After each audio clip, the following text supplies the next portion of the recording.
unang-una, nag-aaral po ako sa Lorraine, sa Pampanga po. Tapos nung unang pasukan, pumasyal sila Ma'am Linda, tsaka si Ma'am Coret. Tapos sabi nila sa teacher namin na pag natapos daw kaming mag-aral, papasok kami sa Piandre. Nung nagsundo na yung driver, naiwan po ako, hindi ako nasama dahil hindi ako pinayagan. Ayaw nila kasi mag-aral ako daw sa Manila. Baka daw mapasama daw, baka daw mabuntisan lang ako. Tinanong ko yung teacher namin. Tinanong ko yung address dati, yung sa Estrella pa.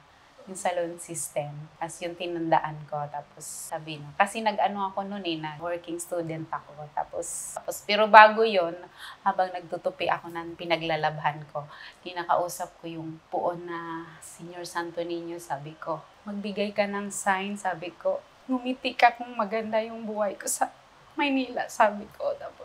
Tapos napansin ko sa kanya parang maliwanag yung mukha niya. Tapos parang ngumiti. Tapos sabi ko, ay, ito na yung sign. Tapos kinausap ko yung katulong. Sabi ko, aalis ako madaling araw. Tapos after 1 month, sasabihin ko rin sa kanila na nandoon ako, nakarating ako. Sabi ko, huwag kang mag-alala. Tapos sumakay ako sa Victory Liner. Tapos sabi ko sa conductor na, ibaba niyo po ako sa Estrella. Tapos hindi niya kinalimutan. Tapos bumaba ako doon. Tapos nagtanong-tanong ako. Sabi ko, saan po ba dito yung salon system po? Tapos ang laki pa naman ng bag ko. Sabi nung iba, tulungan mo nga doon sa guard. Doon sa loob yung salon. Ang nakita ko doon si Ma'am Coret.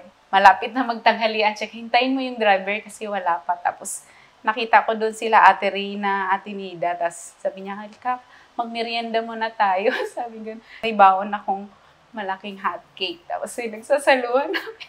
Tuwag-tuwa sila. Ilang buwan, nag-text po ako doon sa Pampanga. Sabi ko, okay naman po ako dito. Sorry po, gusto ko kasi magtrabaho dito. Tapos gusto ko din mayroon akong maitulong sa pamilya ko. Masaya po kasi dumating ako sa ganitong edad 48 na. Tapos marami na rin akong nabili na yun. Nakakuha na ako ng sasakyan van, natapos na din. Tapos lately lang, yung Sun Life kay Ma'am Pia, natapos nitong December. Ay, I'm blessed talaga. Tapos yung sa mga ninuno ko naman na 2.5 hectare, na natubos ko din yun.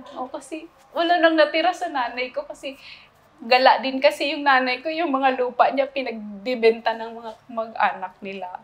Tapos na-save ko yun, 2.5 hectare. Tapos yung banda sa Osames, kasi bundok yun eh. Tapos yung banda sa nakabili din ako 300 plus square meters.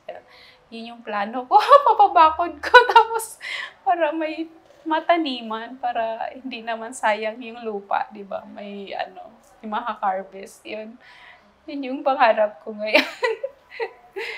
Payo ko lang po, hingi ka talaga ng guide sa Panginoon para hindi ka mapariwara. Tapos kailangan talaga pasalamat din sa lahat ng biyaya. Tapos pag nagdesisyon ka, huwag masyadong bigla-bigla yung pag-usapan. Tapos alam ko din, natutunan ko din yung kapag may problema ka sa pamilya mo, huwag mong iwanan na hindi kayo nag-uusap. Kasi ang problema, kailangan na pinag-uusapan talaga. Ano po? Ayun, sobrang bait ni Ma'am Linda. Parang pangalawang nanay ko na. Minsan nahihiya nga po ako pag nandyan siya. Gusto kong minsan nahihiya ako. Kasi parang inaano ko talaga si Ma'am Linda na mataas. Sobrang mapagmahal. Salamat talaga ako.